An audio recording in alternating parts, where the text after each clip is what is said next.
심각한 순간에 낄낄 웃는 것은 전혀 웃음이 아닙니다. 힘든 시간을 헤쳐나갈 수 있도록 도와주는 방어장치죠. 비록 이런 웃음을 이해하는 사람이 있다 하더라도 여러분에게 이런 일이 일어난다면 엄청난 불편함을 겪게 될 것입니다. 그러니까 긴장된 순간에 웃는 것을 막고 싶다면 이런 행동으로 정신을 분산시킬 필요가 있습니다. 입술을 핥거나 입술을 깨무는 것도 도움이 됩니다. 또한 볼 안쪽을 깨물거나 심지어 스스로를 꼬집어도 됩니다. 갑작스런 통증 때문에 웃음을 참을 수 있을 거예요. 아닐 수도요.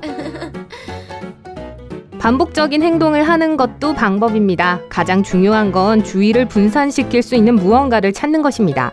펜을 똑딱거리거나 핸드폰의 버튼을 누르거나 귀걸이를 만지는 것일 수도 있어요, 여러분. 어쩔 수 없다면 여기서 탈출할 수 있는 유일한 방법은 자리를 뜨는 거예요. 핑계를 잘 찾아보세요. 몸이 아프다거나 바람을 좀 쐬야겠다고 할 수도 있고 아무도 보지 않을 때 크게 웃을 수도 있습니다. 웃음은 스트레스를 받을 때 좋은 치유제가 될 수 있지만 때와 장소가 맞지 않을 수도 있으니까요. 어쩔 땐 자리를 피할 수가 없고 입술 깨물기도 도움이 안 될 수 있습니다. 이럴 땐 방에서 한 가지 색상에 초점을 맞춰보세요. 주변의 모든 노란색 물건을 찾고 그 다음엔 빨간색 물건을 찾으면 돼요.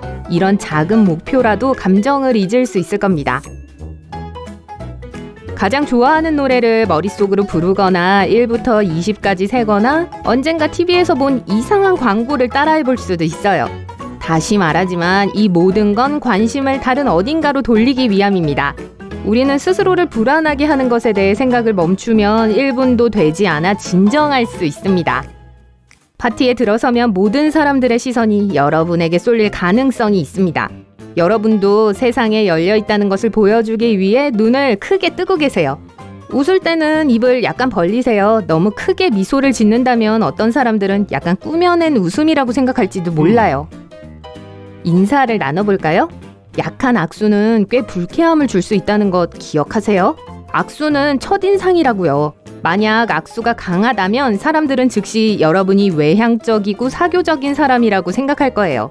또한 강한 악수를 하는 사람들은 일을 구하기 쉬울 가능성이 더 높습니다. 네, 그리고 아무도 차가운 손을 만지는 건 좋아하지 않아요. 악수하기 전에 손을 데우세요. 악수를 하는 방법은 그 사람들의 의도를 보여줄 수 있습니다. 두 손으로 하는 악수는 그 사람을 믿을 수 있다는 뜻입니다. 만약 누가 악수를 하며 상대방의 팔이나 어깨를 만진다면 아마도 그 사람들은 의사소통 능력이 부족하다는 뜻일 겁니다. 또한 여성분들, 핸드백은 항상 왼손에 들고 다니세요. 오른손은 항상 악수를 할 준비가 되어 있어야 해요. 파티에서 인사를 해야 하는 순간에 손을 바꾸는 건 그다지 편리하지 않죠. 어떤 행사에서든 사교적으로 보일 수 있는 또 다른 트릭은 항상 음료를 들고 있는 거예요. 이렇게 하면 주변 사람들은 왜인지 다가가기가 더 쉽다고 생각합니다. 오래된 친구든 방금 만난 사람이든 간에 항상 대화하는 사람의 이름을 부르세요. 한 파티에 수백 명의 손님이 올 수도 있지만 대화하면서 상대의 이름을 반복한다면 그 사람은 특별한 기분이 들 거예요. 학창시절에 파티에서 만난 모든 사람들의 이름을 기억할 수 있던 친구가 있었는데요. 모두가 그 친구를 좋아했던 것으로 기억합니다. 누구와 대화를 하든 그 사람을 칭찬하세요. 심리학자들은 우리가 말하는 모든 것들이 사람들이 우리를 인식하는 방식에 영향을 준다고 주장합니다. 상대에게 칭찬을 하거나 누군가가 멋있다고 말하면 듣는 사람은 무의식적으로 여러분이 친절하다고 생각하기 시작합니다. 이건 반대로도 효과가 있어요. 만약 다른 사람이 착하지 않다고 불평을 한다면 사람들은 그 사람이 아니라 여러분이 착하지 않은 사람이라고 생각할 수 있습니다. 더 많은 사람들이 자신을 좋아하게 하려면 미러링 기술을 사용해보세요. 기본적으로 대화하는 사람의 몸짓을 반영하고 따라하는 것입니다. 자신과 같은 사람을 만나는 건 언제나 좋은 일이잖아요. 신체 언어의 경우 자세에 주의하세요. 턱은 바닥과 평행하게 유지하고 어깨는 항상 뒤로 펴세요. 앉아있을 땐 다리를 꼬고 계세요. 좋은 자세를 유지할 때 도움이 됩니다. 많은 사람들은 무의식적으로 주위 사람들의 기분을 느낄 수 있습니다. 그러니 만약 친구가 여러분과 함께 있을 때 편안하기를 바란다면 기분을 좋게 유지하거나 최소한 시도라도 해보세요. 좋은 기분은 전염이 될 거고 사람들은 여러분이 곁에 있을 때 기분이 좋아져서 즉시 여러분을 좋아할 거예요. 사람들에게 친절을 기대하세요. 이상하게 들릴지 모르지만 만약 누군가가 친절하지 않다고 생각한다면 여러분은 그 사람이 모든 최악의 모습을 드러내게 행동할 것입니다. 그러니까 그 사람이 여러분에게 잘해주지는 않겠죠. 그 대신 친근감을 보인다면 대부분의 사람들도 친절하게 반응할 겁니다. 이건 좀 비논리적이에요. 만약 너무 착하고 이타적이라면 어떤 사람들은 여러분과 함께 일하거나 친구가 되고 싶어 하지 않을 수도 있어요.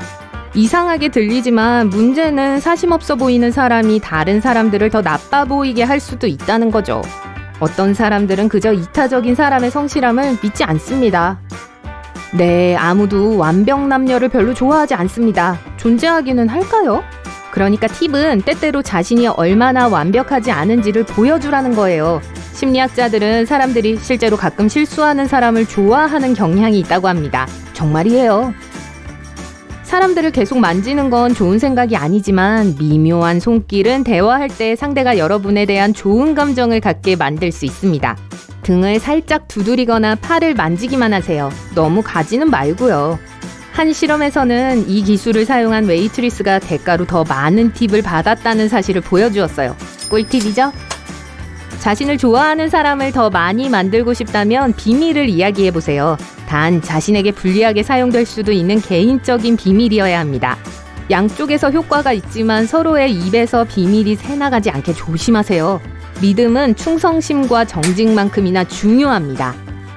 좋아하는 색이 뭐예요? 와 같은 일상적인 질문도 괜찮지만 첫사랑에 대해 이야기해주세요. 와 같은 말은 아마 상대를 더 잘 알게 해줄 겁니다.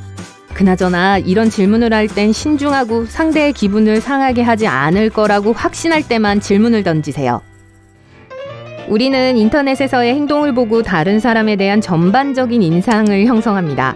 SNS에 너무 많은 사진을 공유하지 마세요. 네, 사교적이고 개방적인 것처럼 보일 수 있지만 그럼에도 불구하고 최근 한 연구에서 인터넷에 과도하게 게시물을 올리는 사람은 다른 사람과 잘 어울리지 못할 수도 있다는 것을 보여주었습니다. 하지만 극단으로 치닫지도 마세요. 아무것도 공유하지 않는 것은 과도한 공유보다 더 나쁠 수 있습니다.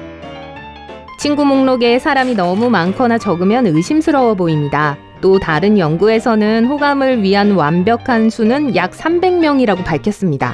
100명 미만은 호감도가 낮은 반면 300명 이상이면 인기에 목이 마르다거나 SNS에 너무 집중한다는 평가를 받았습니다. 하지만 300명은 잊으세요. 만약 여러분을 정말 잘 알고 무슨 일이 있어도 사랑해주는 진정한 친구가 6명이라도 있다면 300명의 지인들보다 훨씬 더 나을 거예요. 제 생각이긴 하지만요. 자, 파티로 돌아가죠. 여러분이 누군가와 이야기를 나누는데 불만스러운 대답을 들었다면 상대의 눈을 들여다보세요.